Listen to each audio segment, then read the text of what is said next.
The Law Society of Kenya has called for countrywide demonstrations starting next week to condemn William Ruto's utterance on corrupt judicial officers.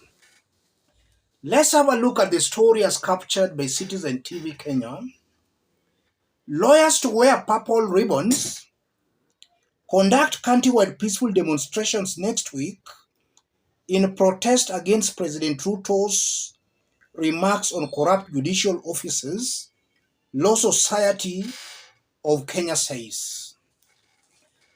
I want us to dig deep into this for Kenyans to understand what that means politically. If you are watching us but you have not yet subscribed, subscribe, give this video a like.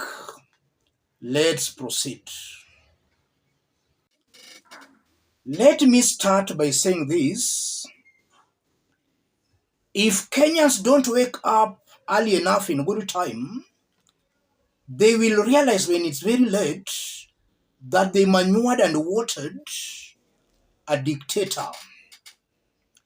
In the recent days, William Ruto has been threatening everybody against going to court.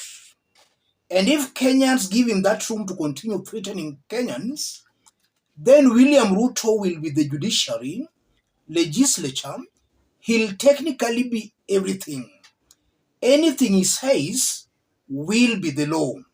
So it's actually incumbent upon Kenyans to stop that early enough before William Ruto entrenches himself as a dictator. Because from what we can observe, in the 1 year and about 6 months he has been in power, he's trying very desperately to be the total president, the dictator whose word is the law.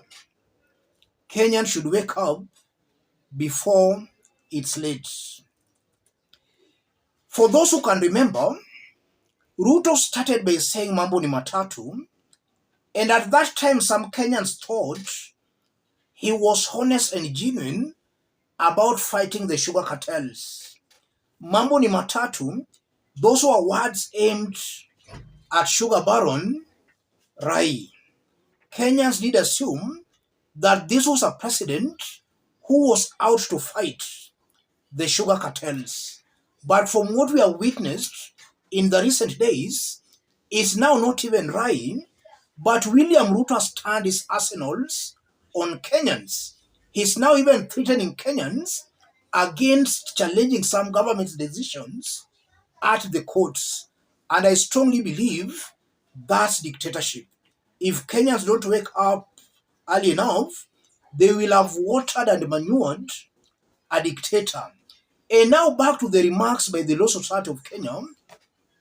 Last year when Azimio called for demonstrations, William Ruto and the Kenya Kwanza Brigade were saying the opposition never wanted the government to fulfill on its promises.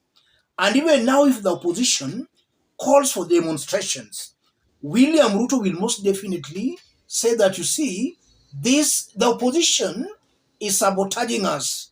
They don't want us to fulfill on our promises. But if Kenyans themselves calls for the demonstrations, if Kenyans themselves take to the streets, then in one way or the other, they will have killed that narrative William Ruto and his team have been using. And we can still remember that last year, as the opposition was calling for demonstrations, government was sponsoring goons, and these goons were actually splitting Kenyans along ethnic lines. I strongly believe that this time around, if Kenyans at least want Kenya Kwanza government to listen to them, they should take charge of the demonstrations. And the Law Society of Kenya is doing the right thing. Let them take charge of the demonstrations. And I'm seeing a very high possibility upon which, after this Law Society of Kenya has called for these demonstrations, we might now see teachers also calling for demonstrations. We might now see the transport sector calling for demonstrations. those in employment, those whose salaries are forcefully being deducted to fund this so-called housing levy.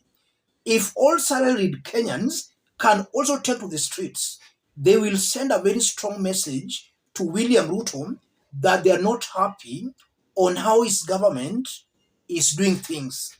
And I'm saying that because this housing levy thing, if you are to do a research, a proper research, a whooping majority of Kenyans, over 90% of Kenyans are against this housing levy. And sometimes back a research was done that indicated 93% of Kenyans were against this housing levy thing.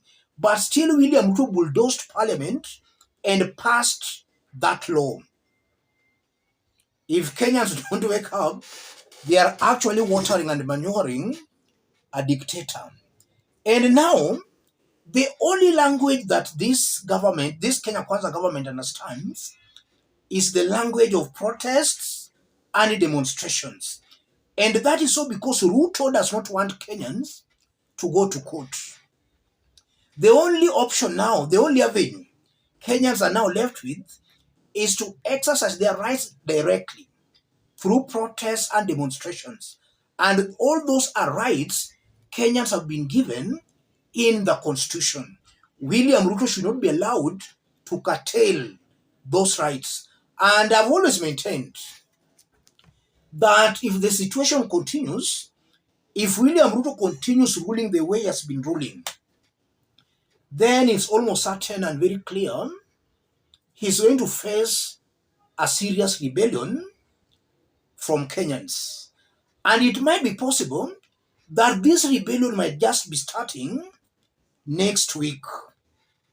Ruto has pushed Kenyans to the wall to a point. I believe Kenyans are just looking for a spark to lead them into serious rebellion against Kenya Kwanza government. Almost everybody is complaining. Kenyans have been pushed to the wall. The government is not listening. The government keeps on chest stamping and boasting. Ruto is forcing Kenyans to rebel against his government. And if you also look at it very objectively, these lawyers are calling for demonstrations against William Ruto's remarks. Earlier in the day, we also saw magistrates and judges association condemning William Ruto's remarks. It's very unfortunate that Martha Koome has been silent about William Ruto's remarks.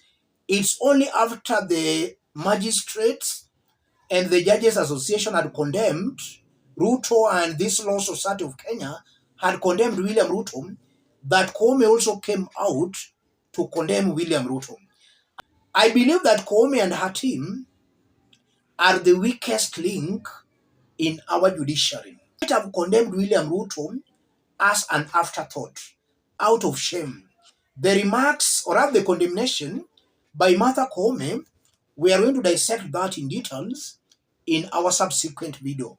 In this video, I want Kenyans to understand that the only language Kenya Kwanza understands is the language of mass action. Kenyans should not waste time. Kenyans should not allow themselves to water impunity. The Constitution gives Kenyans the right to protest and to demonstrate. Ruto does not want Kenyans to go to court. Let Kenyans exercise their rights directly through protest and demonstrations. And the Law Society is actually doing the right thing. And this should actually be commended. Let me stop it there, ladies and gentlemen. If you are watching us but you have not yet subscribed, subscribe, give this video a like. And to any other person who may want to support our forum, contact me through that number below. Let's meet in our next analysis. Thank you. God bless you. God bless Kenya.